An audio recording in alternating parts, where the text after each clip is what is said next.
नजर बघा फक्त लोकनजर न्यूज। अकोल्यातील खदान पोलीस स्टेशन हद्दीत एका अपार्टमेंटमध्ये कुंटणखाना सुरू असल्याची धक्कादायक बाब समोर आली आहे। एका स्थानिक महिलेकडून एका विदेशी महिलेला घेऊन हा प्रकार चालवला जात असल्याची गुप्त माहिती पोलिसांना मिळाली होती। या माहितीच्या आधारे अकोला स्थानिक गुन्हे शाखा, अनैतिक मानवी वाहतूक प्रतिबंधक विभाग आणि खदान पोलीस स्टेशन यांच्या संयुक्त पथकाने संबंधित ठिकाणी छापा टाकला।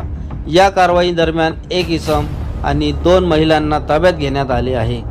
ताब्यात घेतलेल्या महिलांपैकी एक पीडित महिला तांझानिया, ईस्ट आफ्रिका येथील असल्याची माहिती समोर आली आहे। पोलिसांकडून पुढील तपास सुरू असून संपूर्ण प्रकरणाचा अधिक तपशील लवकरच समोर येण्याची शक्यता आहे।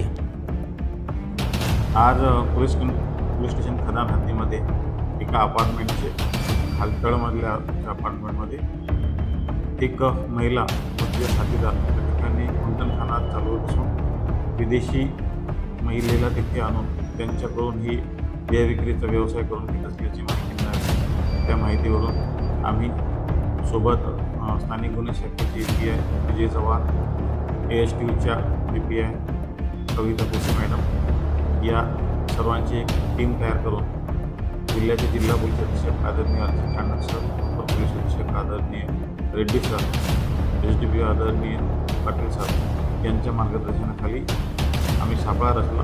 2 पंच आणि पंटर अशा रीतीने आम्ही कारवाई करून तिथे छापा कारवाई केली असता एक महिला व तिचा साथीदार या विदेशी महिलेकडून बेव्यापार करत असताना आम्हाला मिळून आला।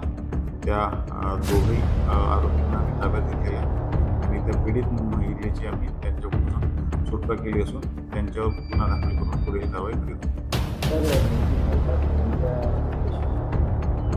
सदर जी विदेशी जी महिला आहे प्राथमिक त्या माहिती घेतली असेल Tanzania, south Africa, east south Africa या तांझानिया देशातली आहे।